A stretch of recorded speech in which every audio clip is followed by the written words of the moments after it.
Hey everyone, इससे पिछली video में हमने सम, मैक्स, मिन और एवरेज के फंक्शन को समझा था। इस वीडियो में हम एक्सेल के कमाल के फंक्शन के बारे में बात करने वाले हैं। जी हाँ दोस्तों, मैं इफ़ के फंक्शन के बारे में बात कर रहा हूँ। इफ़ के फंक्शन को समझने से पहले यहाँ हमें लॉजिकल टेस्ट को समझना होगा। लॉजिकल टेस्ट एक्चुअल में होता क्या है। यहाँ पर लॉजिकल टेस्ट को समझाने के लिए मैंने 4 ग्रुप्स लिए हैं, 2-2 डिजिट के। तो चलिए देख लेते हैं लॉजिकल टेस्ट क्या होता है। लॉजिकल टेस्ट में हम ये चेक करते हैं कि कौन सी वैल्यू किसके इक्वल है, किससे छोटी है या फिर किससे बड़ी है। और ऐसा करने से हमें जो आंसर मिलेगा वो ट्रू या फॉल्स में मिलेगा। तो इसको समझाने के लिए यहाँ पे हम एक बार लॉजिकल टेस्ट को यूज़ करके देखते हैं। फॉर एग्जांपल मैंने यहाँ पे इक्वल का साइन दिया।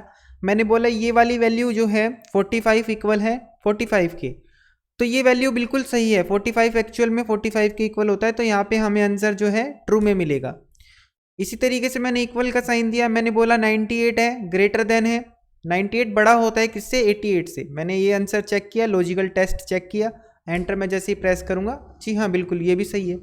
इक्वल मैंने दिया। मैंने बोला 35 लेस देन है 45 से। मैंने एंटर दिया, एब्सोल्युटली ये भी सही है। मैंने दिया equal this value not equal this के, ठीक है। 39 नॉट इक्वल है 47 के। तो जी हाँ दोस्तों ये भी ठीक है। अगर मैं यहाँ पे 46 की जगह पे 45 की जगह पे 46 ले लेता हूँ, तो 45 बराबर होता है 45 के, ना कि 46 के। तो इसी वजह से यहाँ पे ट्रू वैल्यू जो है वो चेंज हो जाती है फॉल्स वैल्यू के। सो आई होप दोस्तों आपको लॉजिकल टेस्ट समझ में आ गया होगा। चलिए चलते हैं अपने इफ़ के फंक्शन की तरफ। तो इफ़ के फंक्शन को स्टार्ट करने से पहले सबसे पहले हमें ये समझना होगा इफ़ का फंक्शन का सिंटेक्स क्या होता है। तो जल्दी से इफ़ के फंक्शन की सिंटेक्स को समझ लेते हैं। सो यहाँ पे हमें इफ़ के फंक्शन का सिंटेक्स दिया गया है, जिसमें हमें सबसे पहले बोला गया है कि हमें लॉजिकल टेस्ट का यूज़ करना है। अब देखिए लॉजिकल टेस्ट हमने ऑलरेडी समझ लिया है। अगर लॉजिकल टेस्ट फेल्स होता है, अगर लॉजिकल टेस्ट फेल हो जाता है, तो यहाँ पे फेल की वैल्यू लेनी है। जी हाँ दोस्तों, मैंने ये थोड़ा सा गलत लिख दिया है। तो यहाँ पे पास की जगह पे फेल की वैल्यू लिखनी है और आपको यहाँ पे फेल की जगह पे पास की वैल्यू लिखनी है।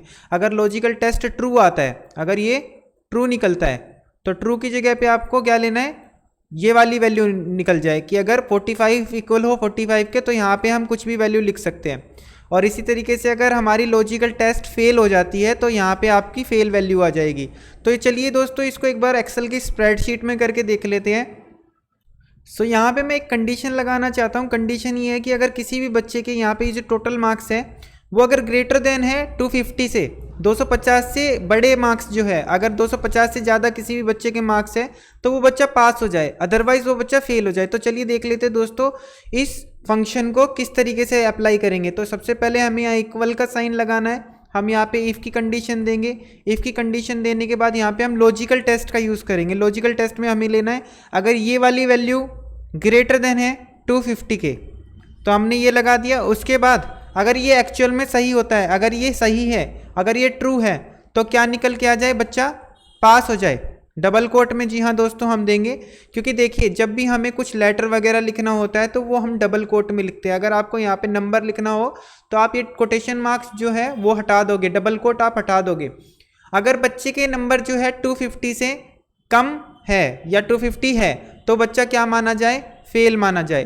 तो मैंने यहाँ पे जो है ये कंडीशन लगा दी। मैं एंटर दबाता हूँ, बच्चा पास हो गया।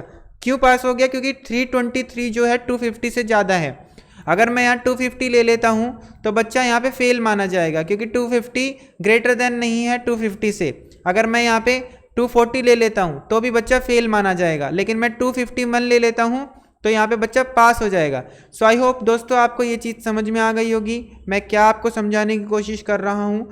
लॉजिकल टेस्ट हमें लगाना है इफ़ की कंडीशन देने के लिए। इफ़ का अगर आप फंक्शन यूज़ करते हो तो सबसे पहले आपको ये पता होना चाहिए लॉजिकल टेस्ट क्या लगाना है। तो हमने एक लॉजिकल टेस्ट लगाया कि अगर बच्चे के टोटल मार्क्स जो है 250 से ग्रेटर देन है तो बच्चा पास हो जाए, अदरवाइज वो फेल हो जाए। ये सारे के सारे फंक्शन जो है मैं नीचे वाली सेल्स में ड्रैग कर दूंगा, तो आप देखेंगे यहाँ पे बच्चा फेल हो गया। क्यों? क्योंकि ये वाली जो वैल्यू है, हमने फंक्शन ड्रैग किया तो हमारे साथ साथ सेल भी ड्रैग हुई है। तो ये वाली जो वैल्यू है 250 से कम है, 250 से ग्रेटर देन नहीं है। अगर ग्रेटर देन होती तो बच्चा पास हो जाता। अब लेस देन है, क्योंकि 250 से ग्रेटर देन है नहीं है, तो इसलिए फॉल्स वैल्यू ले रहा है। सो आई होप आपको दोस्तों ये चीज़ें समझ में आ गई होगी।